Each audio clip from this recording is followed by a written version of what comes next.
We have Chef George Duran. Hey, Steve. Not only is he a celebrity chef, he's also an author. And his book, Take This Dish and Twist It, is what we're going to be talking about. You've seen him on the Food Network show Ham on the Street, and most recently he hosted TLC's Ultimate Cake-Off. Hi, Chef George. How are you? Good morning, Steve. Doing well. Ready to grill today. Hey, I love to grill. I always say the kitchen is a foreign country, except for, the grill area out in the patio. So that's absolutely right. Let's talk about how we can put some twists into our summer cookouts this year. What's hot? This year I'm actually going to kick off my summer barbecue with burgers. Burgers are the big thing, and burgers made from steak. In fact, Omaha Steaks, they make 14 varieties of burgers like filet mignon, brisket, bison, even salmon and pollock. So that means you have a lot of choices to make with types of burgers. These guys are a fifth-generation family-owned company. They provide a premium, all-American, grain-fed beef and gourmet foods. And actually, this Wednesday, May 16th, for one day only, you can get 8 burgers for just $5 at any of their 65 nationwide stores. So they have these new chef toppers. They're like crispy onion and jalapenos, mushroom and blue cheese, tomato jam. They are frozen fresh, and they come in these metal trays. You put them on the grill, and or you can thaw and serve them right away. And so it's a nice way to kind of make it easier for you. You get the burgers from them, you get these toppers from them, throw it on the grill, and you serve it right away. So the burgers are the big thing, and we got to remember that with burgers, you got to get a quality bun. And I've been actually working a lot with America's favorite ballpark hot dog and burger buns. Really great for grilling, parties, pretty much bringing the whole family together. They have this classic white burger and hot dog buns, soft, smooth texture. You really want to bite into a burger knowing that that bun is of high quality. So this year I'm making my bacon mushroom Swiss cheeseburger. It is a phenomenal combination of flavors that works really well with this ballpark bun, actually. What's the best temperature to grill that perfect burger? I believe, my opinion is that it should be as high as you can get it. And then from there, once you get those sear marks and you get it nice and crispy on both sides, if you want to cook it longer, you move it aside to a lower temperature until you get it to cook to what you want. I like mine closer to rare. Some people, like my wife, likes it well done, believe it or not. I cannot believe she does that. But, shoe leather. That's sacrilege exactly. For the wife of a chef to want to eat shoe leather. But I respect everybody's taste buds. Everybody likes the way the one thing I do with all my burgers, this is really important. It's a great tip. I always put premium quality butter on the buns. I toast that, and then I add my burger, or even on my hot dog buns. That is so important. And I've been working with Finlandia. It's a butter that's made in the greenest country on the planet, Finland. They use pure milk from grass-fed cows. They have a rich flavor, and they even have cheeses that have a wonderful meltability, like cheddar, Gruyere, Gouda, Havarti, Swiss.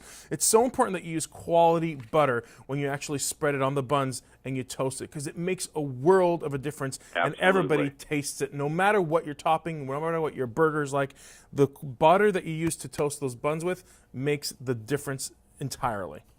Now, is it better to grill a burger on like a flat top or on an open flame? I think an open flame is the way to go, because you want the fat dripping off of it. Because if you, again, it really depends how well you want it cooked. But if you have that dripping of the fat kind of going inside of the grill, that kind of dissipates, and you get a nice crustier, drier surface area on both sides of the burger. But there are situations like cast iron pans that you really still get that.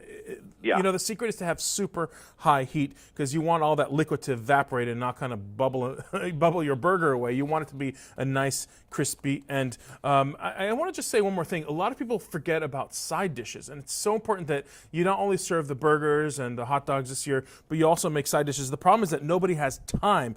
So one of the things that I like to use are air fryers. Now, they use little to no oil. It means less fat, and you pretty much don't lose any of the flavor in them. And I've been working with these guys at DeLonghi. They have this multi-fry, and makes sides like sweet potato fries, buffalo wings, with really no added oil. So you're essentially concentrating on the grill, but literally putting either frozen frozen fries, or just raw buffalo wings inside the multi-fryer, starting it up, and you're pretty much able to make these side dishes while you're concentrating on the grilling. You save so much time doing that. These guys, you can even make casseroles inside of it, remove the paddle that kind of mixes everything, and you can make casseroles like mac and cheese right inside of it. And imagine serving a massive burger and hot dog party, but having mac and cheese on the side, or buffalo wings, or all fries on the side that you didn't even have to fry or even put in the oven. You have this multi-fryer that does it all for you. Fascinating. Absolutely fascinating. Yeah, definitely. For someone who might be vegan, do you have any grilling tips that might, satisfy them that you can throw on the grill? Absolutely. This day and age, quinoa is a fantastic way of making veggie burgers. And veggie burgers from scratch taste so much better than the frozen kind sometimes, more often than not. So go online and find something like a quinoa veggie burger. And I'm finding that it not only binds the food really well, but it adds a nice consistency. Almost sometimes it feels like you're actually eating meat when you bite into it. I know vegans don't want to hear that, but it really tastes good. So quinoa is my big go-to when it comes to like veggie and vegan burgers.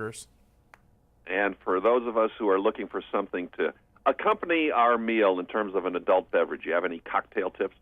Always stick with what is growing in your backyard, and in this case, mint happens. I got dandelions. Could I make dandelion one? Sure, dandelion mint is fine, but everybody has mint, I think, in their backyard. That's the big thing. Yeah. So stick with any type of mint that you like and pound at it. Grab it, pound at it, make a mojito, make any sort of mint kind of thing. It's very refreshing. It's nice. And then if you want for the kids, you keep it non-alcoholic, and for the adults, go at it.